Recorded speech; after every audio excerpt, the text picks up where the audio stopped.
अगर आप हामला या प्रेग्नेंट हैं और आपके जहन में ये सवाल आता है कि खुदा ना खास्ता आप अगर मंकी पॉक्स का शिकार हो जाएं तो क्या आपका बच्चा इससे मुतासिर होगा, तो ये वीडियो आपके लिए है।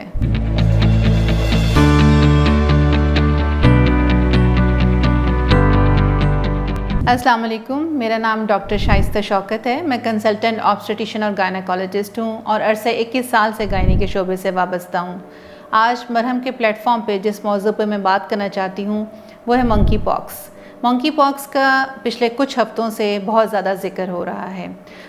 इस वीडियो को बनाने का मकसद कुछ चीज़ों के बारे में आगाही देना है। मंकी पॉक्स क्या है, मंकी पॉक्स कैसे फैलता है, इसकी क्या अलामात हैं, इससे बचाव कैसे हो सकता है, और अगर आप खुदा न खास्ता इसमें मुब्तला हो जाते हैं तो इसका क्या इलाज या ट्रीटमेंट है।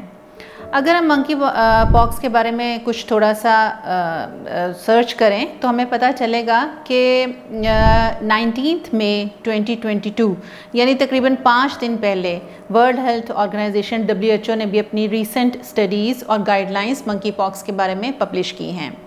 उसमें ये कहा गया है कि मंकी पॉक्स ज़्यादातर अफ्रीकन कंट्रीज़ में, अफ्रीका के ममालिक में देखा जाता रहा है और वहाँ पे भी जानवरों में, ख़ास तौर पे मंकीज़ में और लोकल रोडेंट्स में जैसे कि गुलेरियों वगैरह में पाया जाता है।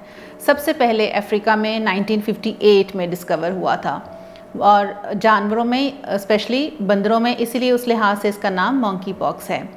इंसानों में 1970 में पहली दफ़ा एक ये अलामात देखी गई थी कोंगो के इलाके में, लेकिन अब आजकल 7 मई 2022 में मंकी पॉक्स का पहला केस यूके या इंग्लैंड में रिपोर्ट हुआ है।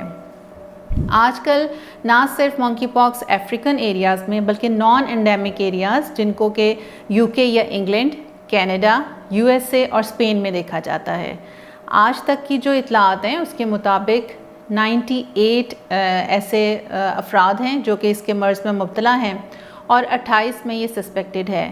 लेकिन पाकिस्तान में अभी तक मंकी पॉक्स का कोई भी केस रिपोर्ट नहीं हुआ, जबकि तमाम हस्पतालों में हाई अलर्ट है और वहाँ पे पूरी गाइडलाइंस और पूरे ज़वाबित जो हैं वो मौजूद हैं कि अगर खुदा न खास्ता ऐसा कोई केस रिपोर्ट होता है तो उसको कैसे डील किया जाना है। मंकी पॉक्स क्या है? ये एक ज़ूनोटिक डिज़ीज़ है जो कि वायरस से फैलती है। ये वायरस ज़्यादातर जानवरों जिसमें कि बंदरों, स्क्विरल्स और रोडेंट्स में पाया जाता है।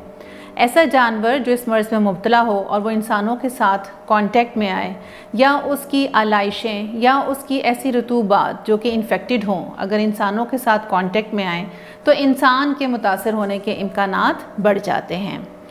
इसकी क्या अलामात हैं जिसके बारे में हमें अलार्मिंग सिचुएशन के बारे में सोचना चाहिए? बुखार का हो जाना नंबर 1, नंबर 2 जिस्म का टूटना, एग्जॉशन, जिस्म में बहुत ज़्यादा थकावट का फ़ील होना, और फिर रैशेस जो हैं वो अगर आप किसी एक मुतासरा शख्स से मुलाकात करते हैं और आपका क्लोज़ कांटेक्ट होता है, ज़्यादा इम्कानात ये हैं कि 7 से 14 दिन के अंदर ये अलामात नमूदार होती हैं, लेकिन इसकी एक रेंज है, 5 से 21 दिन इसकी रेंज है, जिसके दौरान इसको इंक्यूबेशन पीरियड भी कहा जाता है वायरस का। उस दौरान ये रैशेस अपीयर हो सकते हैं। इनिशियली ये रैश होता है, उसके बाद उसमें छोटे दाने जिनमें कि फिर पानी भर जाता है और फिर पस, जिसे पस्चूल कहा जाता है, और अल्टीमेटली जब वो सूखते हैं तो उसके ऊपर खरेंड या छिलका आ जाता है। एक मरीज़ 2 से 4 हफ्ते में इससे सेल्फ लिमिटिंग डिज़ीज़ है, चूँकि वायरल इन्फेक्शन है, ठीक हो जाता है। लेकिन अगर उसमें स्किन लीजन्स हों और ये खरेंड गिर रहे हों उस वक्त तक वो इन्फेक्टेड रहता है। इसके अलावा जिस्म में लिम्फेडिनोपैथी होता है, यानी छोटी छोटी गिल्टियाँ नमूदार हो जाती हैं।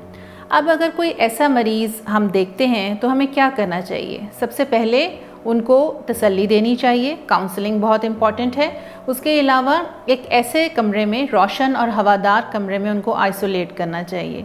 इसकी ट्रीटमेंट सिम्टमेटिक है, यानी जो भी अलामात हैं उनको ट्रीट किया जाए। बुखार की सूरत में पैरासीटामोल दी जा सकती है और अगर रैशेज़ हैं तो उस एरिया को साफ़ रखना और हाइजीन का ख्याल रखना है। उनके तीमारदार अपने ग्लव्स और मास्क के साथ उनकी हेल्प कर सकते हैं।